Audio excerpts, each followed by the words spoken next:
छोटा हो या बड़ा हो, इसे क्लटर फ्री रखने के लिए इसका वेल ऑर्गेनाइज होना बहुत ही ज़रूरी है। फिर चाहे वो आपका लिविंग रूम हो, किचन हो या फिर हो बच्चों का स्टडी टेबल। हेलो एंड नमस्ते everyone, welcome back to my channel Beena best. I hope आप सभी बहुत अच्छे होंगे।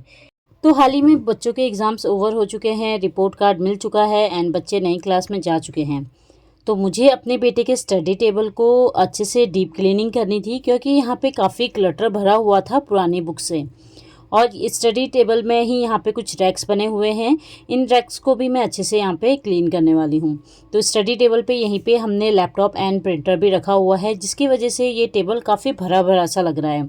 तो यहाँ से मुझे लैपटॉप भी हटाना था। उससे पहले बच्चे अब नेक्स्ट क्लास में जा चुके हैं। जो पुरानी कॉपीज़ हैं, बुक्स हैं, अब उनका कोई काम नहीं है, तो इनको हम किसी रद्दी वाले को दे देते हैं। तो उसको देने से पहले आप बच्चों की नोटबुक वगैरह चेक कर लीजिए।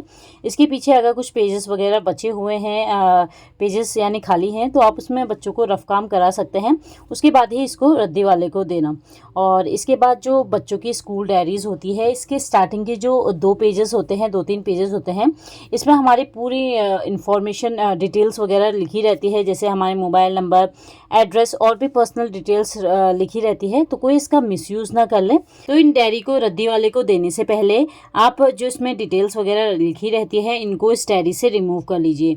रिमूव करने के बाद इसको छोटे छोटे पीसेस में कट करके डस्टबिन में फेंक दीजिए, या तो फिर इनको जला लीजिए। तो इससे क्या होता है, हमारी जो पर्सनल डिटेल्स वगैरह रहती है, इससे कोई इसका मिसयूज़ ना कर ले। तो इस बात का ज़रूर ध्यान दीजिएगा, क्योंकि आजकल हर स्कूल में इस तरह की डायरीज़ होती है, जिसमें हमारी पूरी इन्फॉर्मेशन डिटेल्स वगैरह लिखी रहती है। और इसके बाद यहाँ पे बच्चों की जो बुक्स वगैरह होती है, इसको भी अच्छे से चेक कर लीजिए। और जो बच्चों की एटलस वगैरह होती है, ये तो काफ़ी काम की रहती है, तो इसको जितना हो सके रद्दी वाले को ना देके इसमें बच्चों को आप काम करा सकते हैं, क्योंकि इसमें काफ़ी ब्लैंक मैप भी रहते हैं, तो बच्चों को प्रैक्टिस करा सकते हैं। और आजकल तो बच्चे वगैरह ना गेम्स भी खेलते हैं, जैसे अलग अलग कंट्रीज़ के मैप्स है, तो उसको ढूंढने के लिए या काफ़ी मतलब अच्छी इंटरेस्टिंग गेम खेल सकते हैं एटलस में। तो उसको मैं रखने वाली हूँ। और बाकी बुक्स वगैरह भी चेक कर लूँगी अच्छे से। किसी में कुछ जैसे डायरी में इंफॉर्मेशन डिटेल्स वगैरह रहती है, और बुक्स में भी रहती है। और जो ग्रामर्स की बुक रहती है, इसमें जो टेंस वगैरह रहते हैं, आजकल बच्चों के स्कूल तो है नहीं, तो बच्चों को इसमें से ग्रामर्स में कुछ प्रैक्टिस वगैरह भी करा सकते हैं। इसके बाद जितनी भी बुक्स थी और जितनी भी रफ़ कॉपी थी वगैरह थी और जितनी नोटबुक थी पूरे साल भर की, सबको मैंने इकट्ठा किया और इसको मैं देने वाली हूँ कबाड़ी वाले को। बहुत से लोग क्या करते हैं, ये कचरे में फेंक देते हैं, यानी डस्टबिन वगैरह में फेंक देते हैं, तो बेकार में वहाँ ख़राब हो जाती है। इससे अच्छा है कि रद्दी वाले को अगर आप दे देते हैं, तो वो रिसाइकल कर लेते हैं इन कॉपीज़ और बुक्स का, या किसी को डोनेट कर लीजिए। इसके बाद आज मेरे को यहाँ पे अपने बेटे की जो स्टडी टेबल है, इसको अच्छे से डीप क्लीनिंग करना है। और यहाँ पे मैं इसका मेकओवर भी करने वाली हूँ स्टडी टेबल का। तो कुछ दिनों बाद इसका करूँगी, क्योंकि अब बच्चा नए क्लास में जा चुका है, तो कुछ इंटरेस्टिंग सी चीज़ें यहाँ पे मैं बनाने वाली हूँ। और उसके बाद यहाँ पे मेरे पास एक छोटा सा डेस्क था, जिसके नीचे लैपटॉप रखा हुआ है और इसके ऊपर प्रिंटर रखा हुआ है। तो इसको यहाँ पे स्टडी टेबल से मैं हटा के एक नीचे मैंने टेबल रखा हुआ है, साइड टेबल होता है, उसी के ऊपर मैं यहाँ पे प्रिंटर एंड लैपटॉप को रखने वाली हूँ। उससे पहले मैं अच्छे से इसकी क्लीनिंग कर लूँगी, और जितने भी इसके पेपर्स वगैरह होते हैं, तो मैं प्रिंटर के अंदर ही इनको रख लेती हूँ, जिससे कि जितना भी जो डस्ट वगैरह है इन पेपर्स में ना पड़े। और उसके बाद आजकल बच्चों के जो स्कूल से काफ़ी वर्कशीट वगैरह आती रहती है, तो हर दूसरे तीसरे दिन हमें मार्केट या शॉप में जाना होता है बच्चों के प्रिंट आउट निकालने के लिए। तो कोशिश कीजिए कि घर पे ही एक प्रिंट आउट ज़रूर रख लें। और आजकल तो जो प्रिंट आउट वगैरह होते हैं, ये वाईफाई कनेक्टेड रहते हैं, तो ये ईज़िली आप इसको मोबाइल से ऑपरेट कर सकते हैं, प्रिंट आउट वगैरह निकाल सकते हैं। तो इसी स्टडी टेबल के साइड में ही मैं लैपटॉप एंड प्रिंटर को रख लूँगी, जिससे कि इजी हो जाएगा प्रिंट आउट्स वगैरह निकालने के लिए। और जो हमें ये स्टडी टेबल मिला हुआ है, इसमें एक्चुअली 3 रैक्स बने हुए हैं, तो तीनों रैक में अलग अलग सामान रखा हुआ है। तो इसी को आज मैं अच्छे से डीप क्लीनिंग एंड ऑर्गेनाइज करके रखूँगी। तो जो सबसे ऊपर वाला रैक है, इसको मैंने बाहर निकाल दिया है। इसके बाद जो इस रैक में सामान है, वो सारा मेरे बेटे के स्टडी मटेरियल रिलेटेड सारा सामान रखा हुआ है, जैसे स्केच कलर पेंसिल, शार्पनर और भी काफ़ी चीज़ें रखी हुई है। तो सबसे पहले मैं इसको रैक में से बाहर निकालूंगी। आप चाहे कितना भी बच्चों के डेस्क को ऑर्गेनाइज करके रख लें, बट बच्चे जल्दबाजी में सामान को इधर उधर रख ही देते हैं, जिसकी वजह से सारा सामान मिक्सअप हो जाता है। तो सबसे पहले यहाँ पे मैंने इसमें से जितना डस्ट था और पेंसिल की लिड्स वगैरह थी, उसको अच्छे से साफ़ कर लिया था। इसके बाद जो होममेड सॉल्यूशन था, उसी से मैंने इस रैक को अच्छे से क्लीन कर दिया।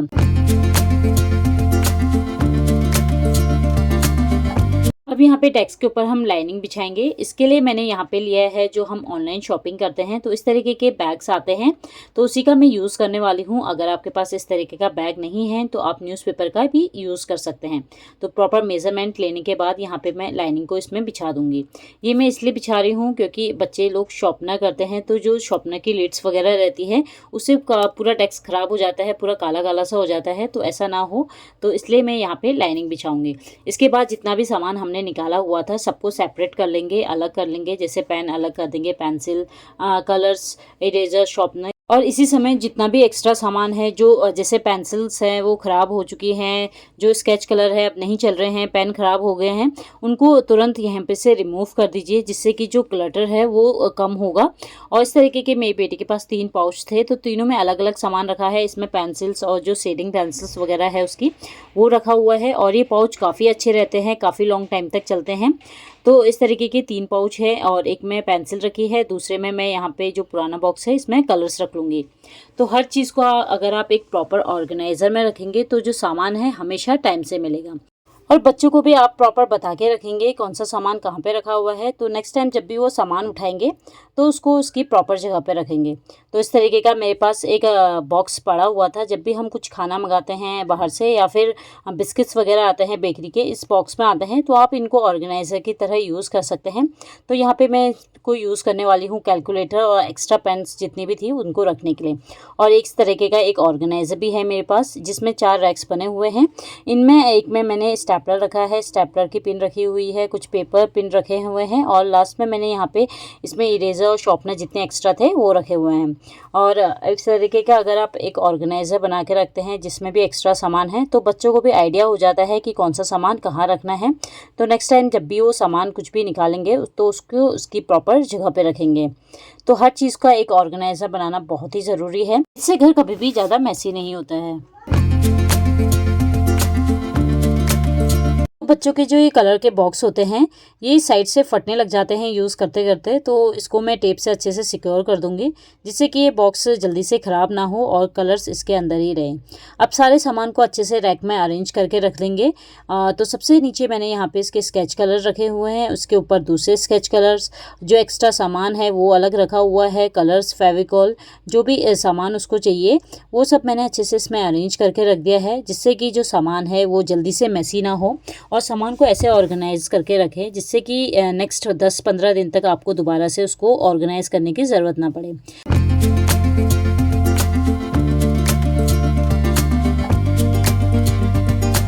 तो इसी टेबल के दूसरे रैक में मैंने जितना भी हार्डवेयर का सामान घर पे चाहिए होता है वो सब रखा हुआ है।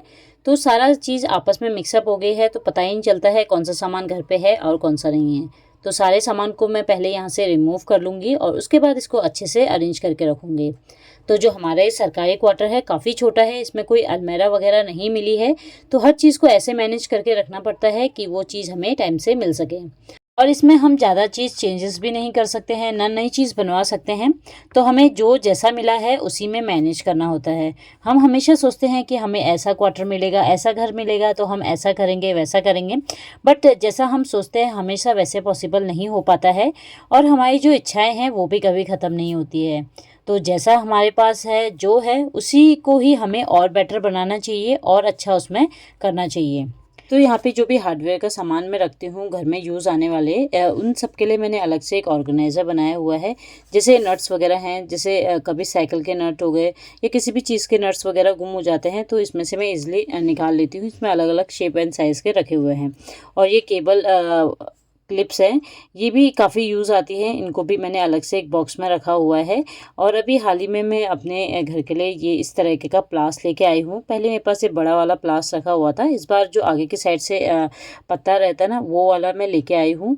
तो इस तरीके के जो हार्डवेयर के सामान है ये हम लोग के घर पे होने ही चाहिए। जैसे ये पेचकस है, ये पेचकस एक पेचकस है, पर इसमें 2 काम हो जाते हैं आराम से। जैसे हमको जिस भी साइज़ का कील वगैरह है उनको रिमूव करना है, निकालना है, या कुछ स्क्रू वगैरह को हमें टाइट करना है, तो इस तरह अपने जो भी नीड्स रहती है उसके अकॉर्डिंग इसको चेंज कर सकते हैं, और उसमें आराम से ये चले जाता है, या जो कील वगैरह निकालनी है वो निकल जाता है। तो हमारे घर पे पेचकस, प्लास और जो ये हथौड़ा है ये तो होना ही चाहिए, क्योंकि इनकी काफ़ी ज़रूरत पड़ती रहती है और हम कब तक दूसरों से मांगते रहेंगे। तो इससे अच्छा है कि जैसे जैसे आपका बजट हो, थोड़ा थोड़ा करके हर महीने या जब भी आपको लगे तो ये चीज़ में ज़रूर इन्वेस्टमेंट किया करें। और यहाँ पे इस बार मैं मार्केट गई थी, तो जो ये कील होती है अलग अलग साइज़ की लेके आई हूँ। जैसे एक 3 इंच की है और एक 1 इंच वाली कील है। तो इनकी भी काफ़ी ज़रूरत पड़ती रहती है घर पे, और ये ज़्यादा महंगी भी नहीं आती है। 10 रुपए के 10 ग्राम शायद ऐसे कुछ आती है। तो इस तरीके से आप कील वगैरह ले सकते हैं। और जो हम खाना वगैरह ऑर्डर कराते हैं ना, उसमें ये बॉक्स वगैरह आते हैं, इनमें ही मैं कील के रखूँगी। और ये जो बच्चों के पुराने टिफ़िन हो गए थे, इस पर भी मैंने कील रखी है, अलग अलग साइज़ की रखी है, एक छोटी और बड़ी रखी है। इसमें भी काफ़ी कीलें मिक्स मैच हो गई हैं, तो अभी सबको इसमें से रिमूव कर दूँगी। और ये एक जो बॉल वगैरह फुटबॉल में हवा भरते हैं ना, वो भी मैंने इसी में ही रखा हुआ है। जो ये कील है ज़्यादा महंगी भी नहीं आती है, 10 रुपए की आपको काफ़ी ज़्यादा मिल जाएगी। तो जब भी आप बाहर जाते हैं, मार्केट जाते हैं, तो इन छोटे छोटे हार्डवेयर चीज़ों में आप इन्वेस्ट कर सकते हैं। और ये मैंने एक ऑर्गेनाइज़र बनाया हुआ था इस चॉकलेट के बॉक्स से, बट अभी ख़राब हो गया, तो इसको मैं रिमूव कर दूँगी और दूसरा ऑर्गेनाइज़र बनाऊँगी। इसमें भी काफ़ी सामान मिक्स हो गया है, तो सबको मैंने निकाल के सेपरेट कर लिया है। जैसे कुछ स्विच है और कुछ प्लग वगैरह हैं और बल्ब होल्डर हैं, ये सब रखे हुए हैं। और जो केबल वायर्स है, ये भी मिक्स मैच हो गए हैं, तो सबको मैं सेपरेट कर लूँगी। और ये इस तरीके की कील है मेरे पास, ये 5 या 6 इंच की कील है, जो काफ़ी बड़ी रहती है। इनकी भी कभी कभी काफ़ी ज़रूरत होती है। और ये एक चाबी है जो कि साइकिल की जो सीट वगैरह है या हैंडल वगैरह है, उनको खोलने के लिए या एडजस्ट करने के लिए इस तरीके की जो चाबियां हैं वो मिलती हैं। इनको भी मैंने अलग से एक बॉक्स में रखा है। और यहीं पे जो सेल है वो भी एक्स्ट्रा मैं कभी कभी ला के रख लेती हूँ। तो काफ़ी सेल हो गए थे, इसको भी मैंने इस तरीके का एक ऑर्गेनाइज़र बनाया हुआ है, जो कि खाने वाली जो ये कटोरियाँ वगैरह आती हैं, इसमें मैं रख दूँगी। तो जब भी मुझे चाहिए होगा तो आराम से मैं इसमें से निकाल सकती हूँ। और अपने घर में सामान को इस तरीके से ऑर्गेनाइज़ करके रखें कि आप आँख बंद करें ना, तब भी वो सामान आपको मिल जाए। या फिर आप किसी और से बोलेंगे कि वो सामान या ये सामान वहाँ पे रखा है, तो वो भी आराम से इसमें से निकाल सकता है। और ये जो ब्लैक कलर का टेप है, ये भी होना बहुत ही ज़रूरी है, क्योंकि कभी हम जो वायर्स वगैरह होती है उनको चिपकाते हैं ना, उसमें इस तरीके के टेप ज़रूर लगाए। उससे क्या होता है, करंट पास नहीं होता है। और जो एक लाइट वाला टेस्टर रहता है, वो भी ज़रूर खरीदे। वो भी कभी कभी हमें चेक करने के लिए रहता है कि जो स्विच वगैरह है उसमें करंट वगैरह पास हो रहा है कि नहीं। तो सारे सामान को अच्छे से मैंने एडजस्ट कर दिया था। और इस तरीके का एक बॉक्स बनाया हुआ है, इसमें जितने भी प्लास पेचकस रखे हुए थे, उसमें इसको मैं इसमें रख लूँगी, तो सारा सामान अच्छे से इसमें एडजस्ट हो जाएगा। तो जब भी हमको कुछ भी चाहिए होगा तो आराम से उसमें से निकाल सकते हैं। तो यहाँ पे जो रैक था, इसमें मैंने एक पेपर को अच्छे से बिछा दिया है इसमें। और इसके बाद यहाँ पे एक एक सामान को अच्छे से मैं एडजस्ट करके रख लूँगी। तो ये टोटली आपके ऊपर है कि आप किस तरीके से उस अपने सामान को एडजस्ट करके रखते हैं।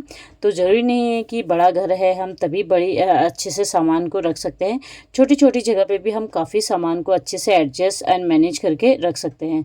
कभी कभी हम लोग सारा सामान एक ही के ऊपर एक के ऊपर रखते रहते हैं, जिससे कि सारा सामान मिसमैच हो जाता है और काफ़ी जो चीज़ें हैं वो क्लटर दिखने लग जाती है और काफ़ी ज़्यादा लगने लग जाती है। और कुछ टाइम बाद हमें ऐसा लगता है कि हमारे पास स्पेस ही नहीं है और सामान काफ़ी ज़्यादा हो गया है।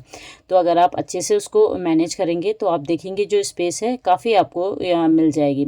तो अच्छे से सारे सामान को मैंने यहाँ पे एडजस्ट कर लिया था, और मुझे पता चल जाएगा कि कौन सा सामान मैंने कहाँ पे रखा हुआ है। अगर कभी आप बच्चों से या किसी से भी आप बोलेंगे कि ये सामान को लेके आए, तो बच्चे भी आराम से उसको लेके आ सकते हैं। तो कुछ इस तरीके से आप ऑर्गेनाइज़ करके रखें। और इस टेबल के लास्ट रैक में ये यहाँ पे जितना भी मेरा क्राफ्ट का सामान रहता है वो रखा हुआ है। तो एक्चुअली जब भी मैं कुछ ऑनलाइन ऑर्डर्स वगैरह कराती हूँ, तो सारा सामान मैं एक के ऊपर एक रखते जा रही थी, जिसकी वजह से ये भी काफ़ी मैसी हो गया था ये। तो कभी कभी हमारे पास इतना टाइम नहीं होता है कि हम उसको अच्छे से एडजस्ट करके रखें। तो हम क्या करते हैं, एक के ऊपर एक ही रख लेते हैं। थोड़ा सा सामान को एक जगह से दूसरी जगह शिफ्ट किया, फिर वहीं पे घोच पोच करके सारा सामान डाल देते हैं, जिससे क्या होता है, सामान इतना ज़्यादा हो जाता है और हमको ऐसा लगता है कि पता नहीं हमारे पास क्या सामान है क्या नहीं है। तो हम क्या करते हैं, कभी कभी अब सोचते हैं कि हमारे पास शायद ये ना हो और ये चीज़ नहीं है, तो हम दोबारा से उसको ऑर्डर करा लेते हैं या परचेज़ कर लेते हैं। तो अगर सारे सामान को आप अच्छे से एडजस्ट करके रखें, मैनेज करके करके रखें तो बहुत ईजिली पता चल जाता है कि क्या सामान हमारे पास है और क्या ख़त्म होने वाला है। और जो भी ख़त्म होने वाला होता है उसको एक जगह नोट करके रखें कि जब भी आप मार्केट जाएँ या जब भी आपका बजट हो तब आप उसको ईजिली परचेज़ कर सकते हैं। और मैंने मीशो से इस तरीके का एक ऑर्गेनाइज़र मंगवाया था। बहुत ही अच्छा ये ऑर्गेनाइज़र है, काफ़ी इसमें सामान आ जाता है और इस तरीके की यहाँ पे बीच में डिवाइडर मिले हुए हैं। आप इसको चाहे तो रिमूव कर सकते हैं या फिर इस तरीके से रख सकते हैं। तो यहाँ पे मैं अपने जो आर्ट एंड क्राफ्ट का सामान है उसको रखने वाली हूँ। जो क्राफ्ट के जो मोतियाँ वगैरह होती है ये रखूँगी। और यहाँ पे मेरे पास अलग अलग साइज़ की मोतियाँ थी, जैसे बड़े साइज़ है, छोटा साइज़ है, तो सबको मैं यहाँ पे अच्छे से एडजस्ट करके रख लूँगी। और जो ऑर्गेनाइज़र है इसमें 3 लेयर मिली हुई है, यानी 3 रैक्स बने हुए हैं।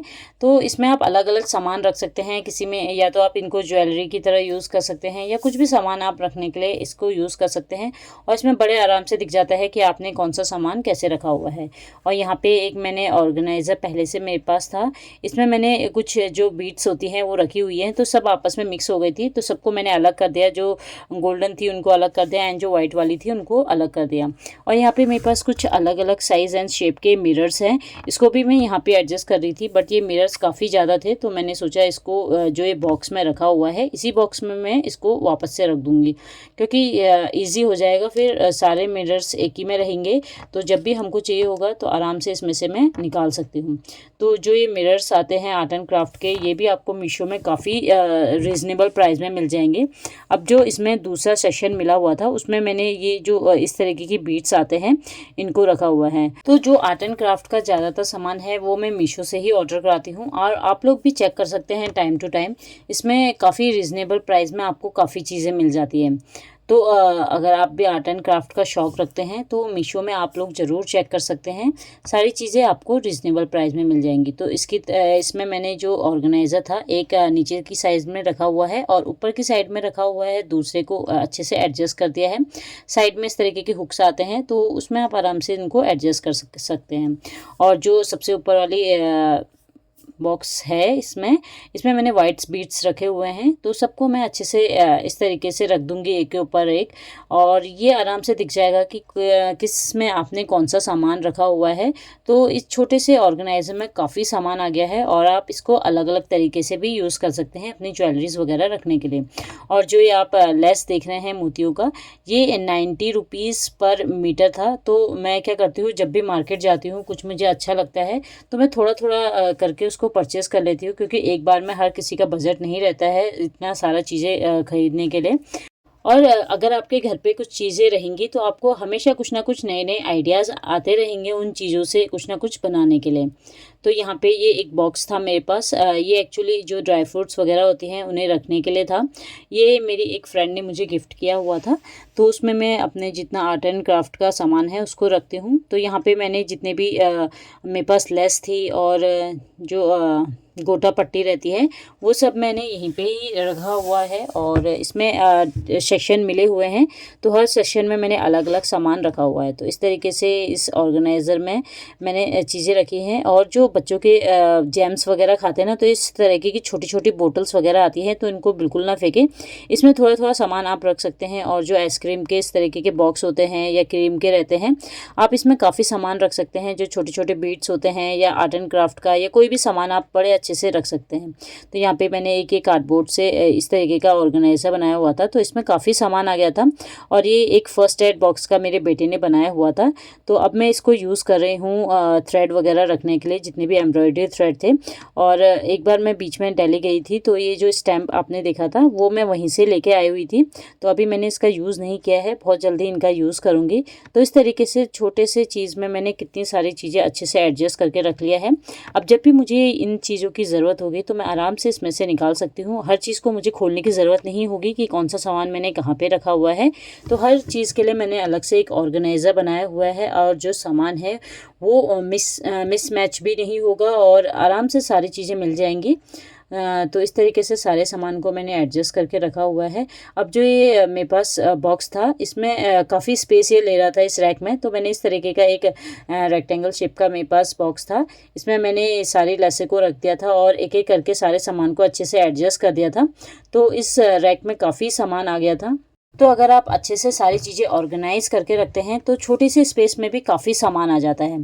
तो इस तरीके से जितना मेरा क्राफ्ट का सामान था आधे से ज़्यादा वो सब यहीं पे आ गया था थर्ड वाली रैक में। और अगर आपको घर में कोई सामान चाहिए होता है और वो टाइम से नहीं मिलता है, इसका मतलब आपने अपने घर को अच्छे से ऑर्गेनाइज़ करके नहीं रखा हुआ है। और अगर आपको सब चीज़ टाइम से मिल जाती है और पता चल जाता है कि सामान कौन सा कहाँ रखा है, इसका मतलब आपने अपने घर को अच्छे से ऑर्गेनाइज़ करके रखा हुआ है। और इस टेबल पे मैंने इस कपड़े को बिछाया हुआ था, तो जितनी भी डस्ट वगैरह थी इस कपड़े में लग गई थी। और उसके बाद यहाँ पे मैंने जो होममेड सॉल्यूशन होता है उससे अच्छे से क्लीन कर लिया इस टेबल को। अब मैं कुछ दिनों बाद इस टेबल का, स्टडी टेबल का और सामने वाली वॉल का मेकओवर करने वाली हूँ, तो ये वीडियो भी आप लोग के साथ ज़रूर शेयर करूँगी। तो आज के वीडियो में इतना ही। आई होप आपको मेरी आज की वीडियो पसंद आई होगी। एंड वीडियो पसंद आई तो वीडियो को लाइक कीजिएगा, शेयर कीजिएगा एंड कमेंट में ज़रूर बताइएगा कि आपको मेरा आज का ये वीडियो कैसा लगा। तो मिलते हैं नेक्स्ट वीडियो में, तब तक till then take care and bye bye.